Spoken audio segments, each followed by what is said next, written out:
স্বামীর আসল রূপ দেখা যায় স্ত্রী অসুস্থ হবার পর। স্ত্রীর আসল রূপ দেখা যায় স্বামীর ইনকামের উপর। সন্তানের আসল রূপ দেখা যায় বৃদ্ধ হবার পর। ভাইয়ের আসল রূপ দেখা যায় বিয়ের পর।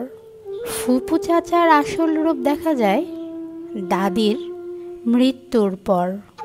মামা খালার আসল রূপ দেখা যায় নানির মৃত্যুর পর। আত্মীয় স্বজনের আসল রূপ দেখা যায় তাদের ধনী হবার পর। বন্ধুর আসল রূপ দেখা যায় বিপদে পড়ার পর। আসলে এই দুনিয়াতে প্রত্যেকটা মানুষই বদলে যায়। এই দুনিয়ায় কেউ কারো নয়।